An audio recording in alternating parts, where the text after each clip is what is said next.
Граѓаните постојано се бомбардираат со лажни вести и дезинформации. Лажните вести служат како масовно политичко оружје, особено политичките кампањи кои се водат на социјалните мрежи.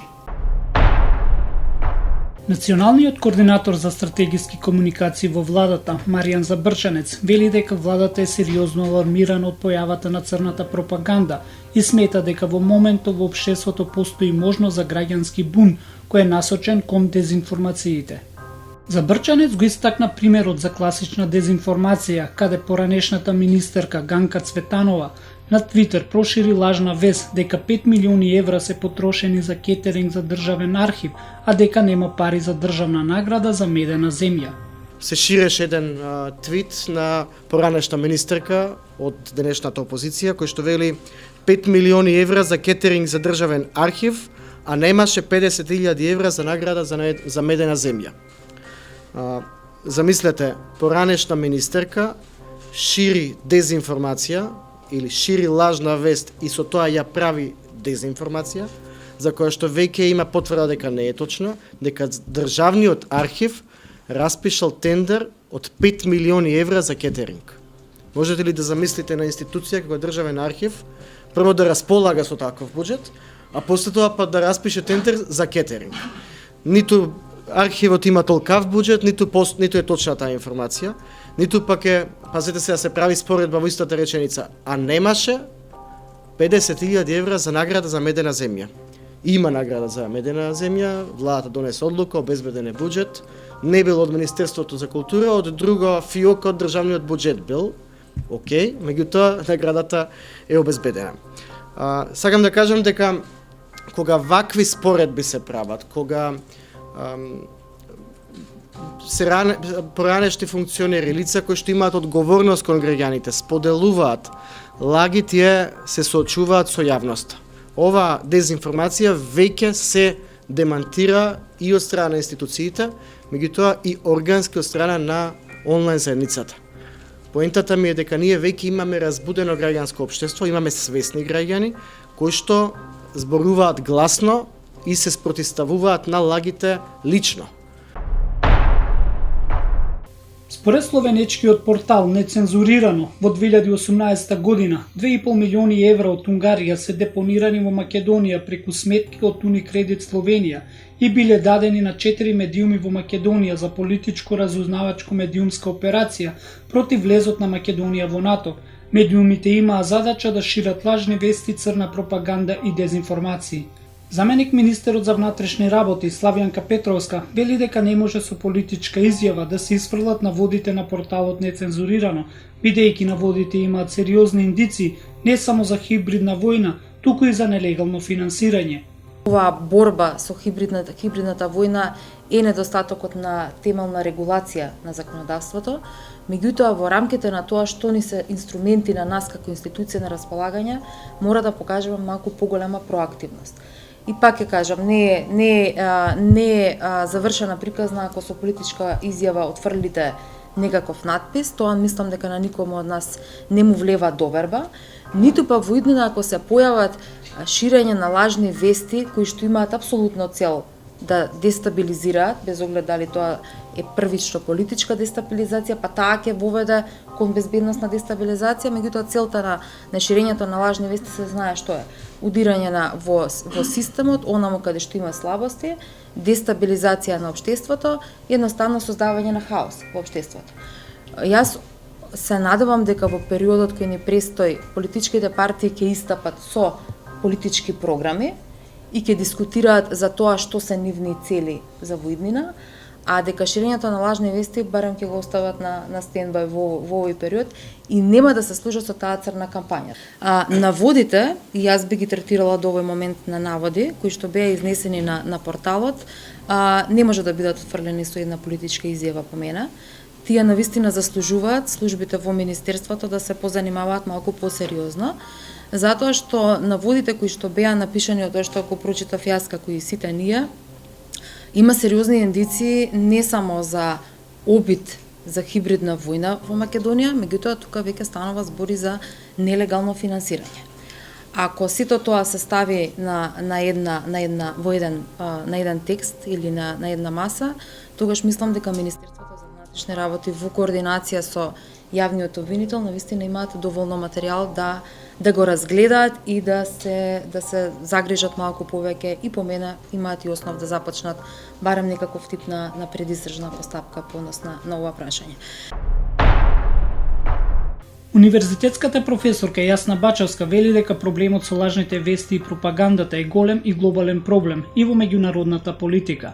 Таа вели дека најчесто како пример за вакви манипулации слушаме за Америка, а помалку се спомнуваат европските земји.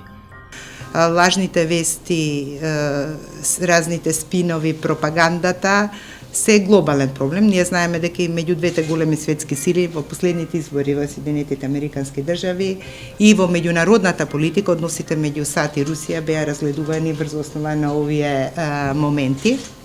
Дури пресудната улога на победата на Трамп во Америка ја имаше улогата нели на новите медиуми, лажните вести. Ние на пример во нашиот медиумски систем немаме медиуми со интегритет.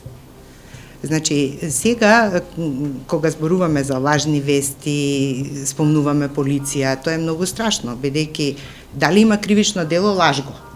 Или кривично дело, манипулатор. Нема. Ако можете да си лажете, ама не можат кривично да ве годнат се додека не загрозите нечие друго право, не сте во некоја криминална група. Значи, мораме да имаме медиуми со висок интегритет, затоа што вие во Франција може да слушнете било каква вест, лажна вест на разни портали, ама на крај ќе отворите Guardian, кој што има уредник, има физичка адреса, има подпис под текстот на новинар кој што носи јавна одговорност за информацијата. Или ќе завртите на јавниот ТВ сервис во 80-тите години државните сервиси во европските земји преминаа во јавни сервиси, значи се плаќа такса граѓаните и таму не сме да се лаже.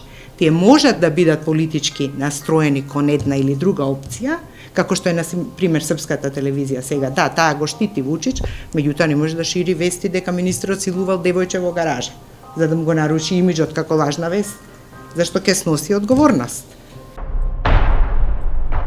Според Забрчанец, капацитетот на општеството е поголемо од она на државата. Дезинформациите се опасност за демократијата. Тие работат врз принципот на поттикнување на емоции, будење на националистички чувства, предизвикување страф и паника, кој што води кон омраза, а некогаш и кон насилство. Ние имаме примери на лажни вести кои што поттикнале физичко дејство кај граѓани. Често пати ја спомнувам лажната вест поврзана со наводниот бугарски кран, кој што наводно влегол од Бугарија во Македонија, за наводно да го отстранува споменикот на Александар Македонски од Скопскиот плоштад. Ништо од ова не е точно, но точно е дека граѓани излегоа од дома, се собраа и отидоа кај Александар Македонски да го бранат од наводниот бугарски кран. За него однесел не знам каде. Пазете ви, имате, некој се покренал од дома, се собрала екипа граѓани да бранат споменик од некаква непостоечка опасност дека некој ќе го отстранува. Можете ли да замислите до каде тоа може да отиде? Од тука, ширењето на паника, страф е и кривично дело, ако не се лажам.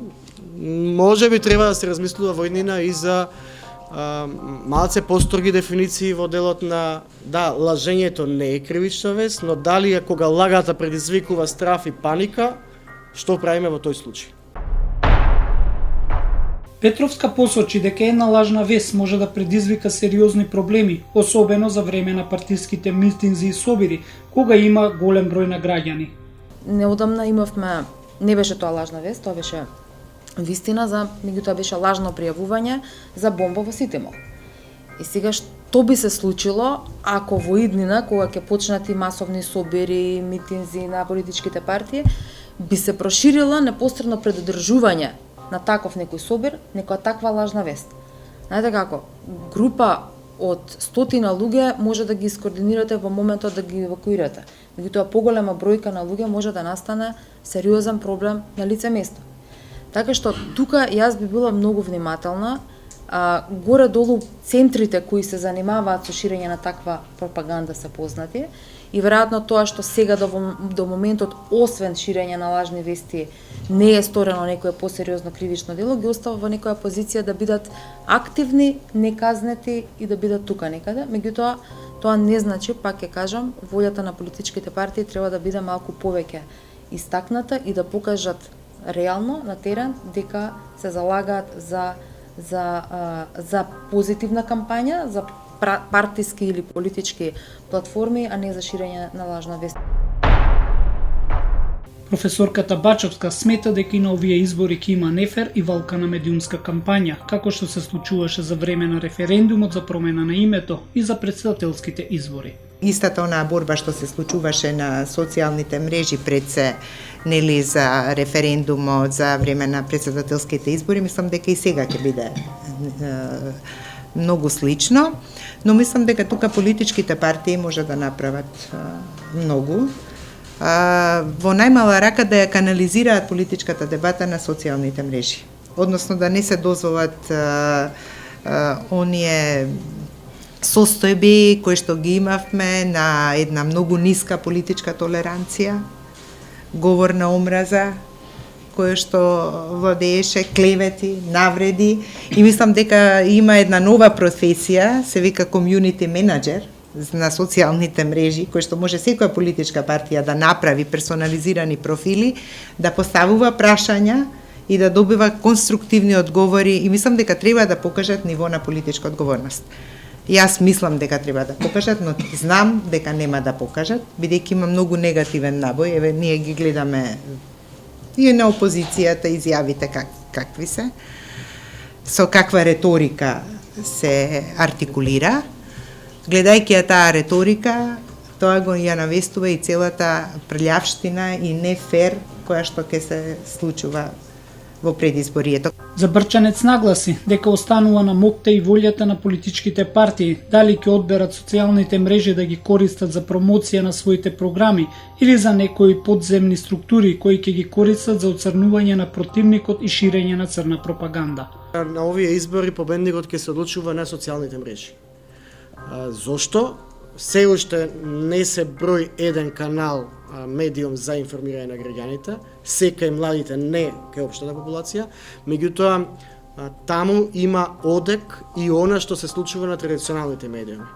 Професорката спомна, вие имате дебата навечер, која што трае половина час, меѓутоа пораките испратени на таа дебата на едните и другите зујат или емитуваат целиот следен ден преку социјалните мрежи.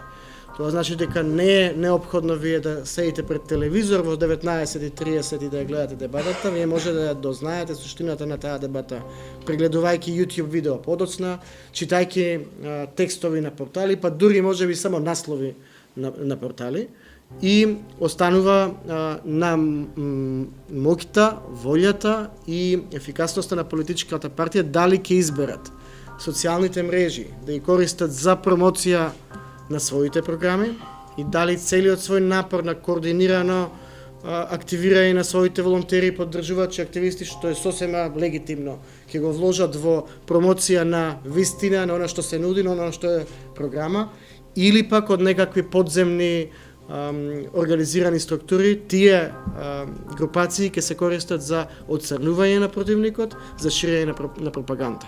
Мислам дека во ова општество во моментов постојат два политички центри.